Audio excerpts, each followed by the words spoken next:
Hey everyone, welcome back to another ওয়াটা itinerary video. সকাল সকাল খেয়ে নিয়েছিলাম এক গ্লাস হরলিক্স আর বিস্কুট, কারণ মা রোজ দিন বলে, তো ভাবলাম খেয়ে নিই। এরপরে খেয়েছিলাম কাঁচা কলা আলুর তরকারি আর ডিমের অমলেট, তারপরে এক গ্লাস ডাবের জল। আর দুপুরবেলা আজকে এলাহি আয়োজন, অনেক কিছু রান্না হয়েছে। কাতলা মাছের কালিয়া, চিকেন রোস্ট, আলু পটলের রসা, চিংড়ির মালাইকারি, মাটন, রাতে পোলাও, চপ হয়েছিল, কারণ আমার শ্বশুরবাড়ির সবার নিমন্ত্রণ ছিল। তো দুপুরে আমি কী কী দিয়ে খেয়েছি সেটা তোমাদের সাথে শেয়ার করি। দুপুরে প্রথমেই খেয়েছিলাম চিংড়ির মালাইকারি দিয়ে, সাথে লেবুটা চিপে নিলাম। চিংড়ি মাছ আমি খুব কম খাই, আর এত ভালো হয়েছিল খেতে যে পরের আইটেমগুলো আমার আর খেতে ইচ্ছে করছিল না। যাই হোক, খেতে তো লাগতোই, তাই আমি টেস্ট করলাম। তো এরপর নিয়ে নিয়েছিলাম পটল আলুর রসা, যেটা লুচি দিয়ে খেতে আমার ভালো লাগে। তো ভাত দিয়ে অনেক দিন বাদেই পটল আলুর রসাটা খেলাম। এরপর এখানে মাছের তেলের বড়া ভেজেছিল গরম গরম, সেটা একটাই নিয়েছিলাম।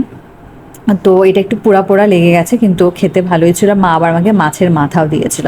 তো এইভাবে লাঞ্চটা শেষ করলাম। তারা